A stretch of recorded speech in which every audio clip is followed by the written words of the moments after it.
Hello everyone, welcome to CGK lectures. So നമ്മൾ PSC കെമിസ്ട്രിയുടെ syllabus ആയ അറ്റോമിക് സ്ട്രക്ചറിൻ്റെ രണ്ടാമത്തെ പാർട്ടാണ് എടുക്കുന്നത്. അപ്പോൾ ഇന്ന് മെയിനായിട്ട് നമ്മൾ ഫോക്കസ് ചെയ്യുന്നത് എന്താണ് അറ്റോമിക് മോഡൽ, അതേപോലെ തന്നെ നമ്മൾ മൗലിക കണങ്ങളുടെ വളരെ ഇമ്പോർട്ടൻ്റ് ആയിട്ടുള്ള കുറച്ച് പ്രോപ്പർട്ടീസ് നമ്മൾ ഡിസ്കസ് ചെയ്യും.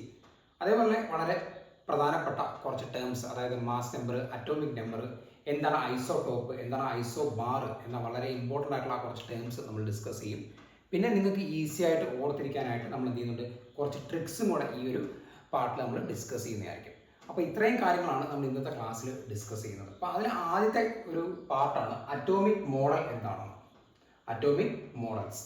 അപ്പോൾ പ്രധാനമായിട്ട് നമുക്ക് 4 അറ്റോമിക് മോഡലാണ് നിങ്ങൾ അറിഞ്ഞിരിക്കേണ്ടത്. അതിൽ ഒന്നാമത്തെ അറ്റോമിക് മോഡലാണ് പ്ലം പുഡിംഗ് മോഡൽ. ഒന്നാമത്തെ അറ്റോമിക് മോഡലാണ് പ്ലം പുഡിംഗ് മോഡൽ. അതിന് വേറെ 2 പേര് നമ്മൾ പറയും, അതാണ് water melon model. Watermelon model, അതേപോലെ തന്നെ റൈസിൻ മോഡൽ എന്നും അറിയപ്പെടും. അപ്പോൾ വാട്ടർ മെലോൺ നമുക്കറിയാം തണ്ണിമത്തൻ, റൈസിൻ നമുക്കറിയാം ഉണക്ക മുന്തിരിങ്ങയാണ് അല്ലേ. അപ്പോൾ plum pudding model, watermelon model, raisin model എന്നറിയപ്പെടുന്ന 3 മോഡൽ. ഈ 3 മോഡൽ ഒരു മോഡൽ തന്നെയാണ്. പ്രപ്പോസ് ചെയ്ത ആൾ JJ തോംസൺ ആണ്. അപ്പം JJ തോംസൺ പ്രപ്പോസ് ചെയ്ത മോഡലുകൾ എല്ലാം എന്താണ്, ഒരു ഫ്രൂട്ടുമായിട്ട് ബന്ധപ്പെട്ടതാണ് അല്ലേ. പ്ലം ഉണ്ട്, വാട്ടർ മെലോൺ ഉണ്ട്, അല്ലെങ്കിൽ റേസിൻ ഉണ്ട് അല്ലേ. അപ്പം അങ്ങനെയുള്ള മോഡലുകൾ എല്ലാം ആരാണ് പ്രപ്പോസ് ചെയ്തത്? JJ തോംസൺ ആണ് പ്രപ്പോസ് ചെയ്തത്. അപ്പം നിങ്ങൾക്ക് ഇത് ഓർത്തിരിക്കാനായിട്ട് ഉള്ളൊരു ട്രിക്കാണ്. നമുക്കത് PPT എന്ന് ഓർത്തിരിക്കാം. എന്താണ് PPT എന്ന് ഓർത്തിരിക്കാം? PPT ഇതെന്താണ്? പവർ പോയിന്റ് ആണ് അല്ലേ. അതായത് പ്ലം പുഡിംഗ് ആരാണ് പ്രപ്പോസ് ചെയ്തത്? തോംസൺ ആണ് പ്രപ്പോസ് ചെയ്തത്. പ്ലം പുഡിംഗ് തോംസൺ ആണ് പ്രപ്പോസ് ചെയ്തത്. അപ്പം എന്താണ് തോംസന്റെ പ്ലം പുഡിംഗ് മോഡൽ എന്ന് നമുക്ക് നോക്കാം.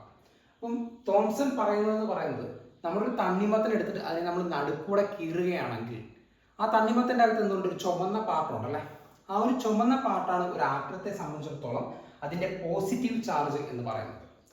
എന്നാൽ അതിൻ്റെ അകത്ത് ആ കുരു ഉള്ള പാർട്ട്, അതാണ് ഇലക്ട്രോണുകളായിട്ട് ആര് സങ്കല്പിച്ചത്? JJ Thomson സങ്കല്പിച്ചത്.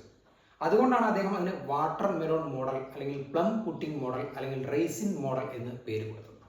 അപ്പം ഈ ഒരു പോസിറ്റീവ് ചാർജ് ഈ ഒരു ആറ്റത്തിൽ യൂണിഫോം ആയിട്ട് എല്ലായിടത്തും ഡിസ്ട്രിബ്യൂട്ട് ചെയ്തിട്ടുണ്ട്. അതിൽ ഇലക്ട്രോണുകൾ എന്ത് ചെയ്തിട്ടുണ്ട്? ആ ഒരു തണ്ണിമത്തലിലെ കുരുകൾ കാണുന്നതിൻ്റെ കൂട്ടി ഒരു സ്പെഷ്യലൈസ്ഡ് ആയിട്ടുള്ള സ്ഥലത്ത് മാത്രം എന്ത് ചെയ്യുന്നുണ്ട്? കാണപ്പെടുന്നുണ്ട്. പക്ഷേ ഈ ഒരു മോഡലിന്റെ പ്രത്യേകത എന്ന് പറയുന്നത്, ഒരു ആറ്റം മൊത്തത്തിൽ ഇലക്ട്രിക്കലി ന്യൂട്രൽ ആണെന്ന് പ്രൂവ് ചെയ്യാൻ ആർക്ക് സാധിച്ചു? JJ തോംസന് സാധിച്ചു. കാരണം എന്താണ്? അതിൻ്റെ പോസിറ്റീവ് ചാർജ് ഉണ്ട്, നെഗറ്റീവ് ചാർജ് ഉണ്ട്. ആറ്റം മൊത്തത്തിൽ എന്താണ്? ഇലക്ട്രിക്കലി ന്യൂട്രൽ ആണ്. പക്ഷേ ഈ ഒരു പ്രപ്പോസലിൻ്റെ ഒരു പ്രോബ്ലം എന്താണെന്ന് വെച്ച് കഴിഞ്ഞാൽ, അതിനുശേഷം വന്ന എക്സ്പെരിമെൻറ്റുകൾ പല സയൻറ്റിസ്റ്റുകൾ ചെയ്തു. ആ പല സയൻറ്റിസ്റ്റുകൾ ചെയ്തപ്പോൾ അവർക്ക് കാണാൻ പറ്റിയ പ്രധാനപ്പെട്ട ഒരു കാര്യം എന്ന് പറയുന്നത്, ആൽഫ പാർട്ടിക്കിൾ ഉപയോഗിച്ചിട്ട്, ആൽഫ പാർട്ടിക്കിൾസ് യൂസ് ചെയ്തിട്ട്, ആൽഫ പാർട്ടിക്കിൾസ് എന്താണ്? പോസിറ്റീവ് ചാർജുള്ള കണങ്ങളാണ് ആര്? Alpha particles.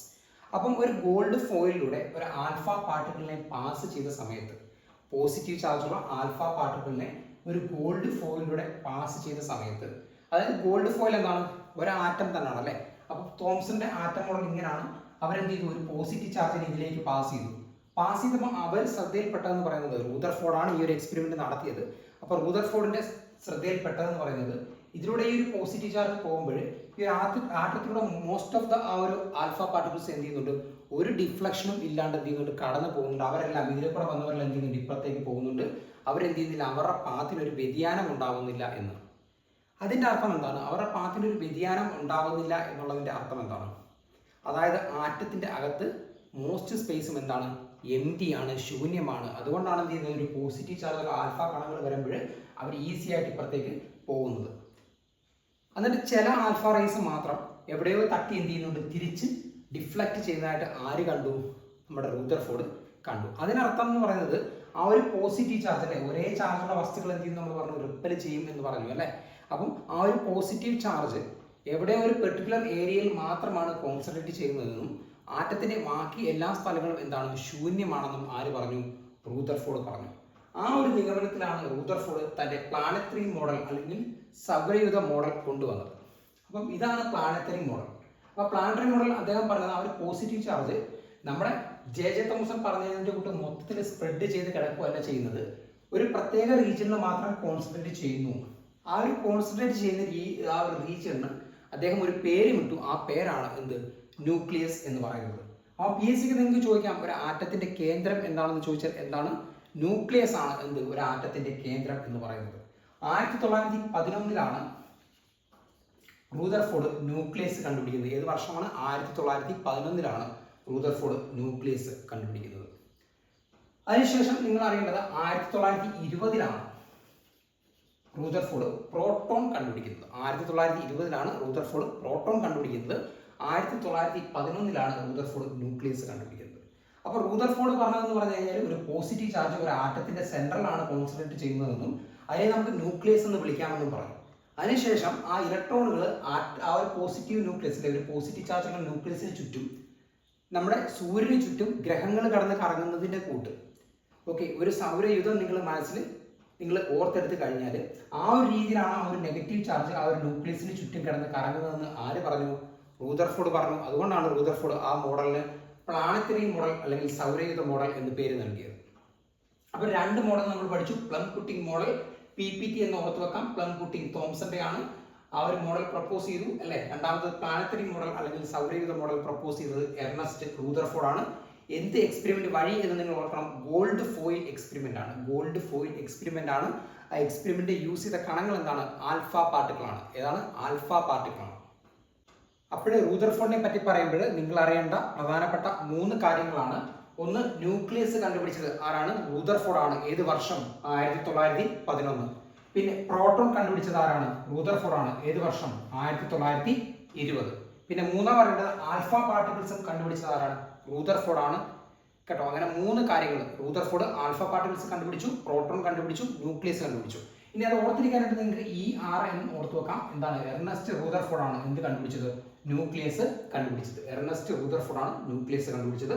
പിന്നെ പ്രോട്ടോൺ കണ്ടുപിടിച്ചതും ആൽഫ പാർട്ടിക്കിൾ കണ്ടുപിടിച്ചതും എർണസ്റ്റ് റൂദർഫോർഡ് ആണെന്ന് നിങ്ങൾ ഓർത്തിരിക്കണം. ഇനി അടുത്ത മോഡലിലേക്ക് വരാം. അടുത്ത 3ാമത്തെ മോഡലാണ് ബോർ മോഡൽ അല്ലെങ്കിൽ നീൽസ് ബോർ മോഡൽ. അത് എന്തുകൊണ്ട് ആ ഒരു മോഡൽ വന്നു എന്ന് ചോദിച്ചു കഴിഞ്ഞാൽ നമ്മൾ പറഞ്ഞു ഈ ഒരു പോസിറ്റീവ് ആയിട്ടുള്ള ഒരു ന്യൂക്ലിയസിന് ചുറ്റും എന്ത് ചെയ്യുന്നുണ്ട്? ഇലക്ട്രോൺസുകൾ ഇങ്ങനെ കറങ്ങുന്നുണ്ട് എന്ന് ആര് പറഞ്ഞു? റൂദർഫോർഡ് പറഞ്ഞു.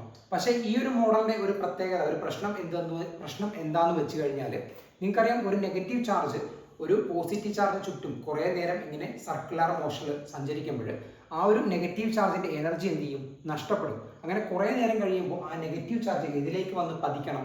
ആ ഒരു എനർജി നഷ്ടപ്പെട്ട് ആ പോസിറ്റീവ് ചാർജിലേക്ക് വന്ന് പതിക്കണം. പക്ഷെ ഇത് എന്തുകൊണ്ട് സംഭവിക്കുന്നില്ല എന്ന് പറയാനായിട്ട് ആർക്ക് സാധിച്ചില്ല? റൂദർഫോർഡിന് സാധിച്ചില്ല. അതുകൊണ്ടാണ് പുതിയൊരു മോഡലുമായിട്ട് ആര് രംഗത്ത് വന്നത്? ബോർ എന്ന ശാസ്ത്രജ്ഞൻ രംഗത്ത് വന്നത്. Niels Bohr. ആ മോഡലിൽ വിളിക്കുന്ന പേരാണ് ബോർ മോഡൽ. അപ്പം ബോർ മോഡൽ പറഞ്ഞത് വളരെ ഈസിയാണ്. നമ്മുടെ റൂദർഫോർഡ് പറഞ്ഞതിന്റെ കൂട്ട് തന്നെ ഒരു പോസിറ്റീവ് ചാർജ് ആ ഒരു ആറ്റത്തിന്റെ സെന്ററിൽ കോൺസെൻട്രേറ്റ് ചെയ്യുന്നുണ്ട്. അതിനെ ന്യൂക്ലിയസ് എന്ന് തന്നെ വിളിക്കാം. എന്നാൽ ആ ഒരു ഇലക്ട്രോൺസ് റാൻഡമായിട്ട് ഇങ്ങനെ കാണപ്പെടാതെ അവിടെ ഇവിടെ ആയിട്ട് ഇങ്ങനെ സർക്കുലർ മോഷനിൽ മൂവ് ചെയ്യുന്നതിന് പകരം സ്പെഷ്യലൈസ്ഡ് ആയിട്ടുള്ള കുറച്ച് ലെവലുകളിലാണ് ആര് ഇലക്ട്രോണുകൾ സഞ്ചരിക്കുന്നത്. ആ ലെവലുകൾക്ക് അദ്ദേഹം ഒരു പേര് നൽകി. ആ പേരാണ് എന്ത്? ഓർബിറ്റ് അല്ലെങ്കിൽ ഷെല്ല് അല്ലെങ്കിൽ എനർജി ലെവൽസ് എന്ന് പറയാം. മലയാളത്തിൽ ഓർബിറ്റ് തന്നെയാണ് പറയുന്നത്. ഷെല്ലുകൾ തന്നെയാണ്. എനർജി ലെവൽസിനെ ഊർജ്ജ നിലകൾ എന്നറിയപ്പെടും. ഊർജ്ജ നിലകൾ. അപ്പം ഇലക്ട്രോണുകൾ ഒരു പ്രത്യേക ഷെല്ലിലൂടെയാണ് സഞ്ചരിക്കുന്നത്, ഒരു പ്രത്യേക പാത്തിലൂടെയാണ് സഞ്ചരിക്കുന്നത്. അവരെ വിളിച്ച പേരാണ് ഷെല്ല് അല്ലെങ്കിൽ എനർജി ലെവൽസ് അല്ലെങ്കിൽ ഓർബിറ്റ് എന്ന് ആര് വിളിച്ചു? നീൽ ബോർ വിളിച്ചു. അപ്പം ഷെൽ എന്ന കൺസെപ്റ്റ് ഇൻട്രൊഡ്യൂസ് ചെയ്തത് ആരാണ്? നീൽ ബോർ ആണ്. അത് ഓർത്തിരിക്കാനായിട്ട് ഒരു ട്രിക്ക് ഉണ്ട്. നിങ്ങൾക്ക് എന്ത് ചെയ്യാം? ബോൺസ് എന്ന് ഓർത്ത് വെച്ചാൽ മതി. ബോൺസ് അത് BO എന്തിന്റെയാണ്? ബോറിന്റെയാണ്. BO NER ആണ് നീലിന്റെ ആണ്. S എന്നാണ് ഷെൽ. ഷെൽ എന്ന കൺസെപ്റ്റ് കൊണ്ടുവന്ന ആരാണ്? നീൽ ബോർ ആണ്. ഓർത്ത് വെക്കാൻ എന്ത് ചെയ്യാം? ബോൺസ് എന്ന് ഓർത്ത് വെക്കാം. അപ്പം ഇതാണ് അടുത്തൊരു മോഡൽ പ്രപ്പോസ് ചെയ്തത്, 3ാമത്തെ മോഡൽ. ഇനി നിങ്ങൾ അറിയേണ്ടത് ഇപ്പം ഏറ്റവും അഡ്വാൻസ്ഡ് ആയിട്ടുള്ള പുതിയൊരു മോഡലുണ്ട്. അതാണ് 4ാമത്തെ മോഡൽ. നമ്മുടെ സിലബസിൽ പറയുന്നില്ല. നമ്മുടെ സിലബസിൽ ഈ ഒരു 3 മോഡലേ പറയുന്നുള്ളൂ. ഇതാണ് നിങ്ങൾ എന്ത് ചെയ്യുക? 4ാമത്തെ മോഡലും അറിഞ്ഞിരിക്കുക. ഏതാണ്? ക്വാണ്ടം മെക്കാനിക്കൽ മോഡലാണ്. ക്വാണ്ടം മെക്കാനിക്കൽ മോഡൽ പ്രപ്പോസ് ചെയ്ത ആളുടെ പേര് എർവിൻ ഷ്രോഡിഞ്ചർ എന്നാണ്. Erwin Schrödinger. അപ്പം എർവിൻ ഷ്രോഡിഞ്ചർ പറഞ്ഞത് എന്താണെന്ന് വെച്ച് കഴിഞ്ഞാൽ ഇലക്ട്രോണുകൾ എന്താണ് നമ്മുടെ ബോർ പറയുന്നതിനോട്ട് ഒരു പ്രത്യേക സർക്കുലർ പാത്തിലല്ല സഞ്ചരിക്കുന്നത്. നിങ്ങൾ എൻ്റെ തല എന്ത് ചെയ്യാണ്? തല ഒരു ന്യൂക്ലിയസ് ആയിട്ട് സങ്കല്പിച്ച് കഴിഞ്ഞാൽ എൻ്റെ തലയ്ക്ക് ചുറ്റും എന്ത് ചെയ്യുന്നുണ്ട്? ഒരു ഈച്ച വന്നിട്ട് ഒരു റാൻഡമായിട്ട് അതിന് തോന്നുന്ന രീതിയിൽ സഞ്ചരിച്ച് കഴിഞ്ഞാൽ ആ ഒരു സഞ്ചാര പാതയാണ് ആർക്കുള്ളത്? ഇലക്ട്രോണുകൾക്കുള്ളത്. നിങ്ങൾക്ക് കാണാൻ പറ്റും ഇതെന്ത് ചെയ്യാണ്? അങ്ങനെ തോന്നുന്ന രീതിയിൽ എന്ത് ചെയ്യാണ്? ഇലക്ട്രോണുകൾ സഞ്ചരിക്കുകയാണ്. അവർക്ക് എന്തല്ല, അവരൊരു സർക്കുലർ മോഷനിലല്ല സഞ്ചരിക്കുന്നത് എന്ന് നിങ്ങൾ ഓർത്തിരിക്കണം. അങ്ങനെ ഒരു ക്വാണ്ടം മെക്കാനിക്കൽ മോഡൽ അനുസരിച്ച് എർവിൻ ഷ്രോഡിഞ്ചർ അവരെ വിളിച്ചവരാണ് ഓർബിറ്റൽസ് എന്ന കൺസെപ്റ്റ്. എന്താണ് ഓർബിറ്റൽസ്? ഓർബിറ്റ് എന്ന കൺസെപ്റ്റ് കൊണ്ടുവന്ന ആരാണ്? നീൽ ബോർ ആണ്. അല്ലെങ്കിൽ ഷെൽ അല്ലെങ്കിൽ എനർജി ലെവൽ, ഊർജ്ജ നിരകൾ എന്ന കൺസെപ്റ്റ് കൊണ്ടുവന്നത് നീൽ ബോർ ആണ്. എന്നാൽ ക്വാണ്ടം മെക്കാനിക്കൽ മോഡൽ അനുസരിച്ചാണ് നമ്മൾ അവരെ ഓർബിറ്റൽസ് എന്ന് പറയുന്നത്. അപ്പോൾ പ്രധാനപ്പെട്ട 4 ആറ്റോമിക് മോഡൽ നമ്മൾ പഠിച്ചു. ഒന്നാമത്തെ മോഡൽ എന്താണ്? പ്ലം പുട്ടിംഗ് മോഡൽ, അല്ലെങ്കിൽ അതിന്റെ വേറെ പേര് വാട്ടർ മെലോൺ മോഡൽ അല്ലെങ്കിൽ റേസിംഗ് മോഡൽ. അതിന്റെ ആരാണ് ആ ഒരു മോഡൽ പ്രപ്പോസ് ചെയ്തത്? ജെ തോംസൺ എന്നറിഞ്ഞിരിക്കണം. രണ്ടാമത്തെ മോഡലാണ് പ്ലാനറ്ററി മോഡൽ അല്ലെങ്കിൽ സൗരയൂഥ മോഡൽ. പ്രപ്പോസ് ചെയ്ത ആളുടെ പേര് എർണസ്റ്റ് റൂദർഫോർഡ് ആണ്. എർണസ്റ്റ് റൂദർഫോർഡ് ആണ് എന്തിനെ കണ്ടുപിടിച്ചത്? ന്യൂക്ലിയസിനെ കണ്ടുപിടിച്ചത്, പ്രോട്ടോണിനെ കണ്ടുപിടിച്ചത്, ആൽഫ പാർട്ടിക്കിളിനെ കണ്ടുപിടിച്ചത്. മൂന്നാമത്തെ മോഡലാണ് Bohr model, Niels Bohr. Shell എന്ന കൺസെപ്റ്റ് ഇൻട്രൊഡ്യൂസ് ചെയ്തത് ആരാണ്? നീൽ ബോർ ആണ്. അപ്പോൾ അത് ഓർത്തിരിക്കാൻ നമ്മൾ ട്രിക്ക് പറഞ്ഞു, ബോൺസ് എന്ന് ഓർത്ത് വെച്ചാൽ മതി. നാലാമത്തെ മോഡലാണ് ക്വാണ്ടം മെക്കാനിക്കൽ മോഡൽ. ആര് പ്രപ്പോസ് ചെയ്തു? എർവിൻ ഷ്രോഡിഞ്ചർ പ്രപ്പോസ് ചെയ്തു. ഓർബിറ്റൽസ് എന്ന കൺസെപ്റ്റ് ആര് കൊണ്ടുവന്നു? എർവിൻ ഷ്രോഡിഞ്ചർ കൊണ്ടുവന്നു. ഇനി ഏറ്റവും ലേറ്റസ്റ്റ് മോഡലായിട്ടുള്ളത് quantum mechanical model. Erwin Schrodinger propose ചെയ്ത ക്വാണ്ടം മെക്കാനിക്കൽ മോഡൽ ആണെങ്കിൽ പോലും ആറ്റത്തിന്റെ പല പ്രോപ്പർട്ടീസും നമ്മൾ എക്സ്പ്ലെയിൻ ചെയ്യാൻ യൂസ് ചെയ്യുന്നത് നീലിന്റെ ബോർ മോഡൽ തന്നെയാണ്. അതിന്റെ കാരണം എന്താണ്? ക്വാണ്ടം മെക്കാനിക്കൽ മോഡൽ വളരെ കോംപ്ലക്സ് ആണ്, നമുക്കത് പെട്ടെന്ന് മനസ്സിലാക്കാനായിട്ട് സാധിക്കില്ല. അതുകൊണ്ട് തന്നെ നമ്മൾ നീൽ ബോറിന്റെ ഒരു മോഡൽ വെച്ചിട്ടാണ് പിന്നീടുള്ള കാര്യങ്ങളൊക്കെ നമ്മൾ എക്സ്പ്ലെയിൻ ചെയ്യാനായിട്ട് യൂസ് ചെയ്യുന്നത്. അപ്പോൾ ഒരു ബോർ മോഡൽ അനുസരിച്ച്, നീൽ ബോറിന്റെ മോഡൽ അനുസരിച്ച് നിങ്ങൾ നോക്കേണ്ട കാര്യം എന്ന് പറയുന്നത്, നമ്മുടെ സെൻട്രൽ ന്യൂക്ലിയസ് ഉണ്ട്. ചുറ്റുമുള്ള ആളുകളെ നമ്മൾ എന്തെന്ന് വിളിച്ചു? നമ്മൾ ഷെൽ എന്ന് വിളിച്ചു അല്ലെ? ചുറ്റുമുള്ള ആ ഒരു ലെവലുകളെ എനർജി ലെവൽസ് അല്ലെങ്കിൽ ഷെൽസ് അല്ലെങ്കിൽ നമ്മൾ ഓർബിറ്റ്സ് എന്ന് വിളിച്ചു അല്ലെ? ഊർജ്ജ നിലകൾ എന്ന് വിളിച്ചു, എനർജി ലെവൽസ് എന്ന് വിളിച്ചു. ഇനി ഓരോ ഷെല്ലും എത്ര ഇലക്ട്രോൺ ഉൾക്കൊള്ളും എന്നുള്ളത് വളരെ ഇമ്പോർട്ടൻ്റ് ആയിട്ടുള്ള ഒരു ചോദ്യമാണ്. അതിന്റെ ഇക്വേഷൻ നമുക്കുണ്ട് 2n² എന്നാണ് ആ ഒരു ഇക്വേഷൻ. 2n². നമ്മുടെ ഷെല്ലുകളുണ്ട്, കെ ഷെല്ലുണ്ട്, എൽ ഷെല്ലുണ്ട്, എം ഷെല്ലുണ്ട്, എൻ ഷെല്ലുണ്ട്. അപ്പൊ നിങ്ങൾ നോക്കേണ്ടത് കെ എന്ന് പറയുന്നത് എത്രാമത്തെ ഷെല്ലാണ്? ഫസ്റ്റ് ഷെല്ലാണ് അല്ലെ? കെ ആണ് ഫസ്റ്റ് ഷെല്ല്, എൽ ആണ് സെക്കൻഡ് ഷെല്ല്, എം ആണ് മൂന്നാമത്തെ ഷെല്ല്, എൻ ആണ് നാലാമത്തെ ഷെല്ല്. അങ്ങനെയാണെങ്കിൽ കെ ഷെല്ലിൽ എത്ര ഇലക്ട്രോൺ ഉൾക്കൊള്ളും എന്നറിയണമെങ്കിൽ എന്നിന്റെ വാല്യൂ എന്ത് കൊടുക്കാം? 1 എന്ന് കൊടുക്കുക. അപ്പൊ എന്ത് കിട്ടും? കെ ഷെല്ലിൽ 2 × 1² എത്രയാണ്? 2 ആണ്. 2 ഇലക്ട്രോൺ ആണ് എവിടെ കൊള്ളുന്നത്? കെ ഷെല്ലിൽ കൊള്ളുന്നത്. എന്നാൽ എൽ ഷെല്ല് എടുത്തേ, എൽ എടുക്കുമ്പോൾ എന്ത് കിട്ടും? 2 × 2ന്റെ സ്ക്വയർ, 2ന്റെ സ്ക്വയർ എത്രയാണ്? 4, 4 × 2 എത്രയാണ്? 8 ഇലക്ട്രോൺ ആണ് എവിടെ കൊള്ളുന്നത്? എൽ ഷെല്ലിൽ കൊള്ളുന്നത്. എന്നാൽ എം ഷെല്ല് എടുത്ത് നോക്കി, എം ഷെല്ല് എത്ര കിട്ടും? 2 × മൂന്നാമത്തെ ഷെല്ലാണ്, 3ന്റെ സ്ക്വയർ എത്രയാണ്? 9 ആണ്. 9 × 2 എത്രയാണ്? 18 ഇലക്ട്രോൺ ആണ്. ഇനി നാലാമത്തെ നോക്കി, എൻ ഷെല്ലാണ്. എന്നിൽ എത്ര കൊള്ളും? 2 × 4ന്റെ സ്ക്വയർ ആണ്, 16, 2 32 ഇലക്ട്രോൺ ആണ്. അപ്പം ഇത്രയും ഇലക്ട്രോൺ ആണ് ഓരോ ഷെല്ലിലും കൊള്ളുന്നത്. അത് ഓർത്തിരിക്കാനായിട്ട് നിങ്ങൾ എന്ത് ചെയ്യുക? 2n² എന്നുള്ളത് ഓർത്തിരിക്കുക. ഓരോ ഷെല്ലിലും ഉൾക്കൊള്ളുന്ന ഇലക്ട്രോണുകളുടെ എണ്ണം കണ്ടുപിടിക്കാനായിട്ട് 2n² എന്ന് ഓർത്തിരിക്കുക. ഇനി നിങ്ങൾ അറിയേണ്ടത് ഇതെല്ലാം എന്താണ്? ഷെല്ലുകളാണ് അല്ലെ? KLM എന്നുള്ളത് എന്താണ്? ഷെല്ലുകളാണ്. എന്നാലും നമ്മുടെ ആറ്റത്തിൽ സബ്ഷെൽ ഉണ്ടെന്ന് കൂടെ നിങ്ങൾ അറിഞ്ഞിരിക്കുക. എന്താണ്? സബ്ഷെല്ലുകളുണ്ട്. സബ്ഷെല്ലുകളുണ്ട്. സബ്ഷെല്ലുകൾ എന്ന് പറയുന്നത് എസ് ഉണ്ട്, പി ഉണ്ട്, ഡി ഉണ്ട്, എഫ് ഉണ്ട്. ഓക്കെ. അപ്പം ഈ ഒരു KLM എന്ന് പറയുന്നത് ക്യാപിറ്റൽ ലെറ്റർ കൊണ്ടാണ് നമ്മൾ ഷെല്ലുകളെ സൂചിപ്പിക്കുന്നത്. എന്നാൽ സബ്ഷെല്ലുകളെ നമ്മൾ സ്മാൾ ലെറ്റേഴ്സ് കൊണ്ടാണ് സൂചിപ്പിക്കുന്നത്. ഇനി സബ്ഷെല്ലുകളിൽ നമുക്ക് ഉൾക്കൊള്ളിക്കാവുന്ന ഇലക്ട്രോണുകളുടെ എണ്ണം നിങ്ങൾ ഓർത്തിരിക്കണം. എസിൽ നമുക്ക് ഉൾക്കൊള്ളിക്കാവുന്നത് 2 ആണ്, പിയിൽ 6 ആണ്, ഡിയിൽ 10 ആണ്, എഫിൽ 14 ആണ് എന്ന് നിങ്ങൾ ഓർത്തിരിക്കണം. എസിൽ എന്താണ്? 2 ഇലക്ട്രോൺ ആണ്, പി സബ്ഷെല്ലിൽ 6 ഇലക്ട്രോൺ ആണ്, ഡി സബ്ഷെല്ലിൽ 10 ഇലക്ട്രോൺ ആണ്, എഫ് സബ്ഷെല്ലിൽ 14 ഇലക്ട്രോൺ ആണെന്ന് നിങ്ങൾ അറിഞ്ഞിരിക്കണം. അപ്പൊ ഇത്രയും കാര്യങ്ങളാണ് നമ്മുടെ ജനറൽ ആയിട്ടുള്ള ഒരു അറ്റോമിക് മോഡലിനെ പറ്റി പഠിക്കുമ്പോൾ നിങ്ങൾ അറിഞ്ഞിരിക്കേണ്ടത്. 4 അല്ലെ? KLM എന്ന് പറയുന്ന ഷെല്ലുകളുണ്ട്, SPDF എന്ന് പറയുന്ന സബ്ഷെല്ലുകളുണ്ട്, KLM എന്ന് പറയുന്ന ഷെല്ലുകളിൽ ഇലക്ട്രോണുകൾ കണ്ടുപിടിക്കാൻ 2n² എന്നുള്ള ഇക്വേഷൻ യൂസ് ചെയ്യണം. വളരെ ഈസിയാണ്. അടുത്ത നമ്മൾ നോക്കാൻ പോകുന്നതെന്ന് പറഞ്ഞാൽ ആറ്റത്തിന്റെ മൗലിക കണങ്ങളെയാണ്. അപ്പോൾ പ്രധാനമായിട്ടും 3 കണങ്ങളാണുള്ളത്. ഒന്ന് ഇലക്ട്രോൺ, പ്രോട്ടോൺ, ന്യൂട്രോൺ. 3 മൗലിക കണങ്ങളാണ് പ്രധാനമായിട്ടുള്ളത്. Electron, proton, neutron. ഇലക്ട്രോൺ കണ്ടുപിടിച്ചത് ജെ തോംസൺ ആണ്. ഇലക്ട്രോൺ കണ്ടുപിടിച്ചത് ജെ തോംസൺ ആണ്. ജെ തോംസൺ തന്നെയാണ് പ്ലം പുട്ടിംഗ് മോഡൽ അല്ലെങ്കിൽ വാട്ടർ മെലോൺ മോഡൽ അല്ലെങ്കിൽ റേസിംഗ് മോഡൽ പ്രപ്പോസ് ചെയ്തവരാണ് ജെ തോംസൺ തന്നെയാണ്. ഇതൊക്കെ ഓർത്ത് വെക്കാനായിട്ട് നിങ്ങൾക്ക് ടെഡ് എന്ന് ഓർത്ത് വെക്കാം. Thomson electron discovery. Thomson electron discovery. ഇനി പ്രോട്ടോൺ കണ്ടുപിടിച്ചത് എർണസ്റ്റ് റൂദർഫോർഡ് ആണ്. എർണസ്റ്റ് റൂദർഫോർഡ് ആണ്. ഇനി എർണസ്റ്റ് റൂദർഫോർഡ് കണ്ടുപിടിച്ച മറ്റ് 2 കാര്യങ്ങളാണ് എന്തെന്ന് പറയുന്നത്? ന്യൂക്ലിയസും അതേപോലെ ആൽഫ പാർട്ടിക്കിളും കണ്ടുപിടിച്ചത് ആരാണ്? എർണസ്റ്റ് റൂദർഫോർഡ് ആണ്. ന്യൂക്ലിയസ് കണ്ടുപിടിച്ച വർഷം എത്രയായിരുന്നു? ന്യൂക്ലിയസ് കണ്ടുപിടിച്ച വർഷം 1911. പ്രോട്ടോൺ കണ്ടുപിടിച്ച വർഷം എത്രയായിരുന്നു? 1920 ആയിരുന്നു. ഇനി അടുത്ത നിങ്ങൾ അറിയുന്നത് ന്യൂട്രോൺ കണ്ടുപിടിച്ചത് ജെയിംസ് ചാഡ്വിക് ആണ്.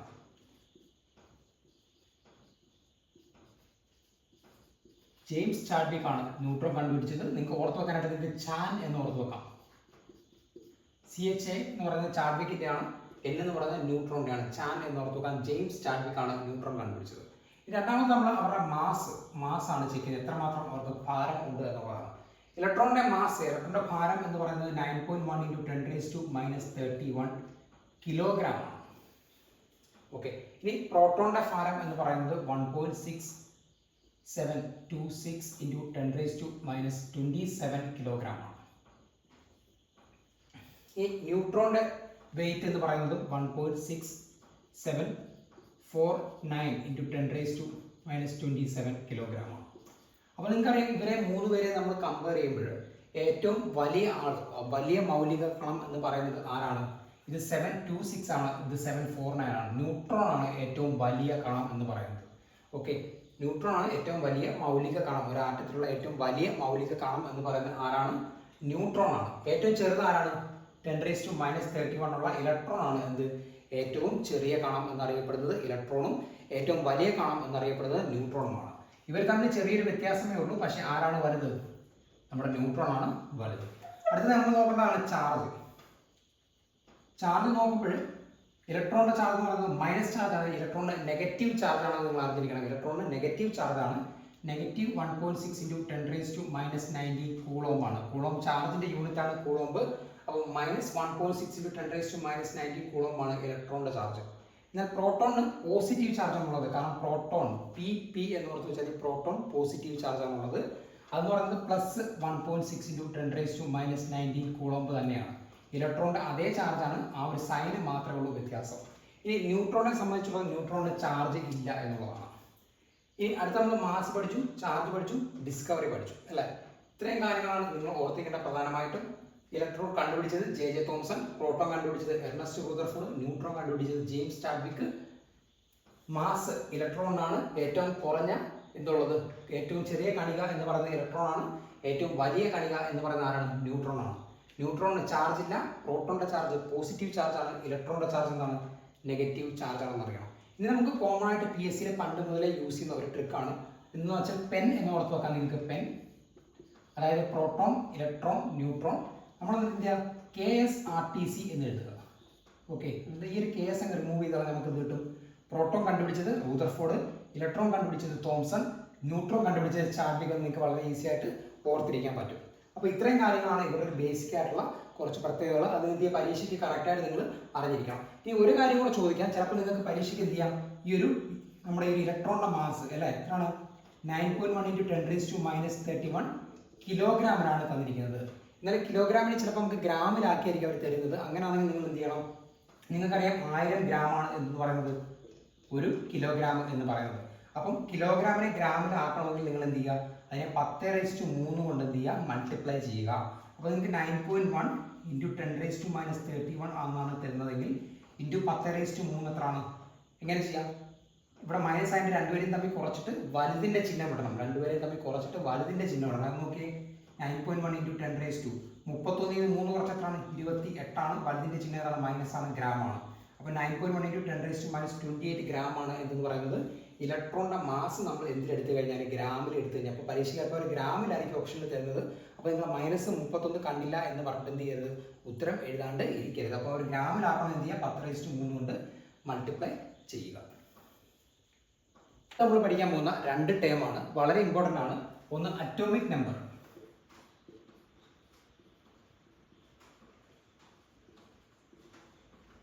നമ്മൾ ഡിനോട്ട് ചെയ്യുന്ന ലെറ്റർ എന്ന് പറയുന്നത് Z ആണ് കേട്ടോ, ക്യാപിറ്റൽ Z ആണ്. രണ്ടാമത്തെയാണ് മാസ് നമ്പർ. അതിനെ ഡിനോട്ട് ചെയ്യുന്ന ലെറ്റർ A ആണ് കേട്ടോ. അപ്പോൾ അറ്റോമിക് നമ്പർ A ആയിട്ട് നിങ്ങൾ എന്ത് ചെയ്യരുത്? കൺഫ്യൂസ് ചെയ്തത്. മാസ് നമ്പർ ആണ് എന്ത് A. അറ്റോമിക് നമ്പർ നമ്മൾ Z ആയിട്ടാണ് റെപ്രസെന്റ് ചെയ്യുന്നത്. അപ്പോൾ അറ്റോമിക് നമ്പർ എന്ന് പറയുന്നത് നമ്പർ ഓഫ് പ്രോട്ടോൺസ് ആണ്. ഒരു ആറ്റത്തിലുള്ള പ്രോട്ടോണുകളുടെ എണ്ണമാണ് എന്ന് പറയുന്നത് atomic number. Or number of electrons ആണ്. അപ്പോൾ നിങ്ങൾക്ക് ഇത് ഓർത്ത് വെക്കാനായിട്ട് നിങ്ങൾക്ക് APE എന്ന് ഓർത്ത് വെക്കാം അല്ലേ. ഏപ്പ് എന്ന് പറഞ്ഞാൽ എന്താണ്? നമ്മുടെ മങ്കിയുടെ ഒരു വർഗ്ഗത്തിലുള്ള ഒരു സ്പീഷീസ് ആണ് ഏപ്പ് അല്ലേ. ഏപ്പ് എന്ന് പറയുന്നത് മങ്കിയുടെ വർഗ്ഗത്തിലുള്ള ഒരു സ്പീഷീസ് ആണ് APE. ഏപ്പ് എന്ന് ഓർത്ത് വെക്കാം. അറ്റോമിക് നമ്പർ പ്രോട്ടോൺ അല്ലെങ്കിൽ ഇലക്ട്രോണിന്റെ ഈക്വൽ ആയിരിക്കുമെന്ന് ഓർത്ത് വെക്കാം. ഇനി മാസ് നമ്പർ എന്ന് പറയുന്നത് അത് നമ്പർ ഓഫ് പ്രോട്ടോൺസും നമ്പർ ഓഫ് ന്യൂട്രോൺസും കൂടെ ആഡ് ചെയ്യുന്നതാണ്.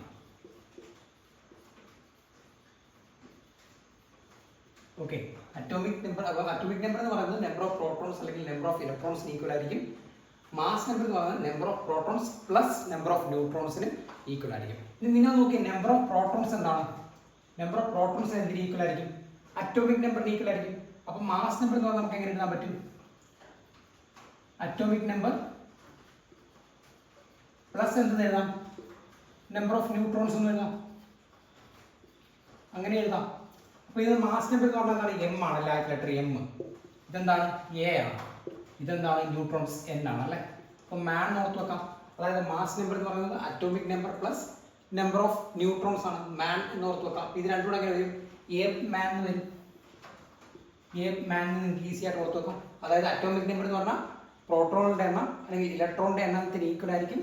മാസ് നമ്പർ എന്ന് പറഞ്ഞാൽ അറ്റോമിക് നമ്പർ പ്ലസ് ന്യൂട്രോണുകളുടെ നമ്പർക്ക് ഈക്വൽ ആയിരിക്കും എന്ന് വളരെ ഈസി ആയിട്ട് ഓർത്തിരിക്കാം. നമുക്കൊരു ഇലമെന്റ് തന്നു കഴിഞ്ഞാൽ, എക്സ് എന്ന് പറയുന്ന ഒരു ഇലമെന്റ് നമുക്ക് തന്നു കഴിഞ്ഞാൽ അതിന്റെ താഴെയാണ് അതിന്റെ അറ്റോമിക് നമ്പറിനെ ഡിനോട്ട് ചെയ്യുന്നത്, മേളിലാണ് അതിന്റെ മാസ് നമ്പറിനെ ഡിനോട്ട് ചെയ്യുന്നത് എന്ന് ഓർത്ത് വെക്കണം. അപ്പോൾ താഴെയാണ് അറ്റോമിക് നമ്പർ, മുകളിലാണ് മാസ് നമ്പർ. അപ്പോൾ നമുക്ക് എക്സാമ്പിൾ ചോദിക്കുകയാണ് 15 അറ്റോമിക് നമ്പറുള്ള ഒരു ഇലമെന്റ്, 37 മാസ് നമ്പറുള്ള ഒരു ഇലമെന്റ്. ഓക്കെ, ഇതിൻ്റെ അകത്ത് എത്ര പ്രോട്ടോൺ ഉണ്ടെന്ന് ചോദിച്ചു കഴിഞ്ഞാൽ നിങ്ങൾ എന്ത് ചെയ്യുക? എത്ര പ്രോട്ടോൺ ഉണ്ടെന്ന് ചോദിച്ചാൽ എങ്ങനെ എഴുതാം? പ്രോട്ടോണിന്റെ എണ്ണം എന്തിന് ഈക്വൽ ആണ്? അതിന്റെ അറ്റോമിക് നമ്പറിന് ഈക്വൽ ആണ് അല്ലെ. അറ്റോമിക് നമ്പർ എന്ന് പറഞ്ഞാൽ നമ്പർ ഓഫ് പ്രോട്ടോൺസിന് ഈക്വൽ ആണ്. അപ്പോൾ പ്രോട്ടോൺ എന്ന് പറയുന്നത് എത്രയാണ്? നമ്പർ ഓഫ് പ്രോട്ടോൺസ് നമുക്ക് എത്ര കിട്ടും? നമ്പർ ഓഫ് പ്രോട്ടോൺസ് 15 കിട്ടും അല്ലെ. 15 കിട്ടും, കാരണം അറ്റോമിക് നമ്പർ പ്രോട്ടോണിന്റെ എണ്ണത്തിന് ഈക്വൽ ആണ്. നമ്പർ ഓഫ് ന്യൂട്രോൺസ് എങ്ങനെ കണ്ടുപിടിക്കാം? അതിന്റെ മാസ് നമ്പറിൽ നിന്ന് എന്ത് കുറച്ചാൽ മതി? അറ്റോമിക് നമ്പർ കുറച്ചാൽ നമുക്ക് കിട്ടും, ന്യൂട്രോൺ കിട്ടും. നോക്കിയേ, നമ്പർ ഓഫ് ന്യൂട്രോൺസ് എത്രയാണെന്ന് ചോദിച്ചു. എന്ത് ചെയ്യണം? ഈ മാസ് നമ്പറിൽ നിന്ന് ഈ അറ്റോമിക് നമ്പർ ഇങ്ങോട്ട് വരുമ്പോൾ എന്ത് ചെയ്യും? മൈനസ് വരും അല്ലേ. കാരണം mass number basically atomic number plus number of neutron ആണ്. നമ്പർ ഓഫ് ന്യൂട്രോൺ കണ്ടുപിടിക്കണമെങ്കിൽ mass number minus atomic number ആണ് അല്ലേ. അപ്പോൾ മാസ് നമ്പർ എന്താണ്? 37 15 പോയാൽ എത്ര കിട്ടും നമുക്ക്? 37 15 പോയാൽ എത്ര കിട്ടും? 22. അപ്പോൾ നമ്പർ ഓഫ് ന്യൂട്രോൺസ് എത്ര കിട്ടും? 22 കിട്ടും. അപ്പോൾ വളരെ ഈസിയാണ്. അറ്റോമിക് നമ്പർ നമ്മൾ ക്യാപിറ്റൽ ലെറ്റർ Z കൊണ്ട് സൂചിപ്പിക്കുന്നു. നമ്പർ ഓഫ് പ്രോട്ടോൺസ് അല്ലെങ്കിൽ നമ്പർ ഓഫ് ഇലക്ട്രോൺസിന്റെ എണ്ണത്തിന് ആര് തുല്യമായിരിക്കും? അറ്റോമിക് നമ്പർ തുല്യമായിരിക്കും. മാസ് നമ്പർ എന്ന് പറഞ്ഞാൽ number of protons plus number of neutrons ആണ്. Number of protons plus number of neutrons ആണ്. നമ്പർ ഓഫ് പ്രോട്ടോൺസ് നമുക്ക് എന്ത് വിളിക്കാം? അറ്റോമിക് നമ്പർ വിളിക്കാം. പ്ലസ് എന്താണ്? നമ്പർ ഓഫ് ന്യൂട്രോൺസ് ആണ്. ഓർത്തിരിക്കാനുള്ള കോഡ് A മാൻ നിങ്ങൾക്ക് ഓർത്തിരിക്കാം. അത് നമ്മൾ വളരെ ഇമ്പോർട്ടൻ്റ് ആയിട്ടുള്ള ഒരു 3 കാര്യങ്ങളാണ് നോക്കുന്നത്. ഒന്നാമത്തെ കാര്യം എന്ന് പറഞ്ഞാൽ എന്താണ് ഐസോടോപ്പ്, എന്താണ് ഐസോബാർ, എന്താണ് ഐസോടോൺ. ഐസോടോപ്പ് എന്ന് പറഞ്ഞാൽ വളരെ സിമ്പിൾ ആണ്. ഐസോടോപ്പ് എന്ന് പറഞ്ഞു കഴിഞ്ഞാൽ സെയിം അറ്റോമിക് നമ്പർ ആയിരിക്കും, ഡിഫറൻറ്റ് മാസ് നമ്പർ ആയിരിക്കും. ഐസോടോപ്സ് എന്ന് പറഞ്ഞാൽ സെയിം അറ്റോമിക് നമ്പർ ആയിരിക്കും, ഡിഫറൻറ്റ് മാസ് നമ്പർ ആയിരിക്കും. അത് നമ്മൾ ഒരു എലമെന്റ് എടുക്കുന്നു, അതിന്റെ അറ്റോമിക് നമ്പർ ഇതാണ്, മാസ് നമ്പർ ഇതാണ്. അപ്പം താഴെ കിടക്കുന്ന ആൾ അല്ലെ, ഐസോടോപ്പ് എന്ന് പറഞ്ഞു കഴിഞ്ഞാൽ നിങ്ങൾ എപ്പോഴും ആലോചിക്കേണ്ട കാര്യം എന്ന് പറഞ്ഞാൽ താഴെ കിടക്കുന്ന ആൾ ഒരേപോലെയും ടോപ്പിൽ കിടക്കുന്ന ആളായിരിക്കും വ്യത്യാസം. ഇപ്പോൾ ഐസോടോപ്പ് എന്നുണ്ടല്ലേ, അപ്പോൾ ടോപ്പിൽ കിടക്കുന്ന ആളായിരിക്കും ഡിഫറൻറ്റ്. അതായത് അറ്റോമിക് നമ്പർ സെയിമും മാസ് നമ്പർ ഡിഫറൻറ്റും. Same atomic number different mass number. നിങ്ങൾ നോക്കിയാൽ ഐസോ ബാറിൽ ബി ഉണ്ടല്ലോ, അതാണ് ബോട്ടം ആണ് അല്ലേ. അപ്പോൾ എന്ത് ചെയ്യണം? ബോട്ടം കിടക്കുന്ന ആൾ ഡിഫറൻറ്റും ടോപ്പിൽ കിടക്കുന്ന ആൾ സെയിമും. അപ്പോൾ നോക്കി ടോപ്പിൽ കിടക്കുന്ന ആരാ? Mass number. അപ്പം same mass number, different atomic number, അത് ബി ബോട്ടം എന്ന് ഓർത്ത് വെച്ചാൽ മതി. നിങ്ങൾ നോക്കിയാൽ ഐസോടോപ്പിന് എക്സാമ്പിൾ നോക്കി.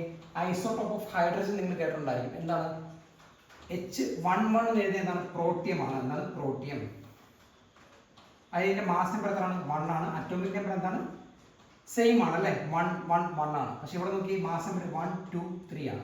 കാരണം ഐസോടോപ്പ് ആണ്, ടോപ്പിൽ കിടക്കുന്ന ആൾ എന്ത് ചെയ്യണം? മാറണം. അപ്പം പ്രോട്ടിയം. ഇനി മാസ് നമ്പർ 2 ഉള്ള ഹൈഡ്രജന്റെ ഐസോടോപ്പ് ആണെന്ന് ഡ്യൂട്ടീരിയം.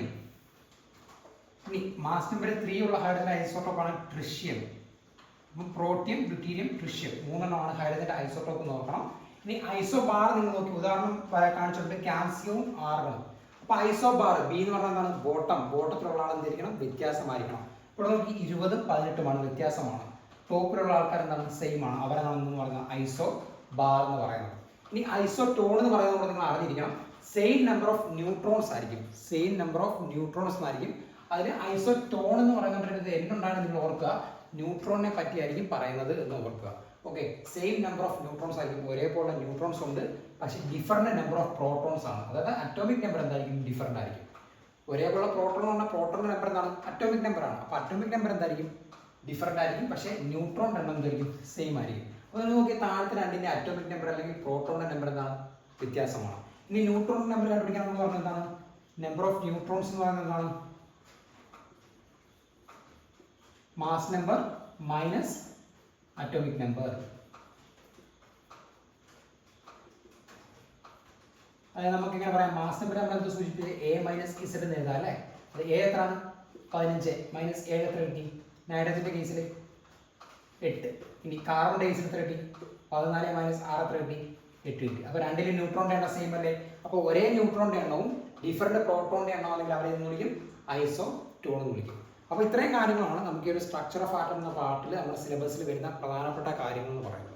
അപ്പോൾ നമ്മൾ ഇന്നത്തെ ക്ലാസ്സിൽ നമ്മൾ ആദ്യം അറ്റോമിക് മോഡൽ ഡിസ്കസ് ചെയ്തു, എന്നിട്ട് എന്ത് ചെയ്തു, ആ വേരിയസ് ആയിട്ടുള്ള 4 തരത്തിലുള്ള മോഡൽ നമ്മൾ പഠിച്ചു. അതിനുശേഷം നമ്മൾ രണ്ടാമത് പിന്നെ എന്ത് ചെയ്തു, നമ്മൾ രണ്ടാമത് ചെയ്ത കാര്യങ്ങൾ ആ ഒരു സബ് അറ്റോമിക് പാർട്ടുകൾ, ആ ഒരു മൗലിക കണങ്ങളുടെ കുറച്ച് പ്രത്യേകതകൾ നമ്മൾ പഠിച്ചു. അപ്പോൾ മാസ്, ചാർജ് കാര്യങ്ങളൊക്കെ പഠിച്ചു. പിന്നെ നമ്മൾ അതിനുശേഷം മൂന്നാമത് പഠിച്ച കാര്യമാണ് എന്താണ് അറ്റോമിക് നമ്പർ, മാസ് നമ്പർ എന്നുള്ളത്. പിന്നെ നാലാമത് പഠിച്ച കാര്യങ്ങളാണ് ഈ ഒരു 3 കാര്യങ്ങൾ, എന്താണ് ഐസോടോപ്പ്, ഐസോബാർ, ഐസോടോൺ. അപ്പോൾ ഇത്രയും കാര്യങ്ങളാണ് ഈ ഒരു നമ്മുടെ സ്ട്രക്ചർ ഓഫ് ആറ്റം എന്ന ഒരു സിലബസിൽ മെയിനായിട്ട് വരുന്നതെന്ന് പറയുന്നത്.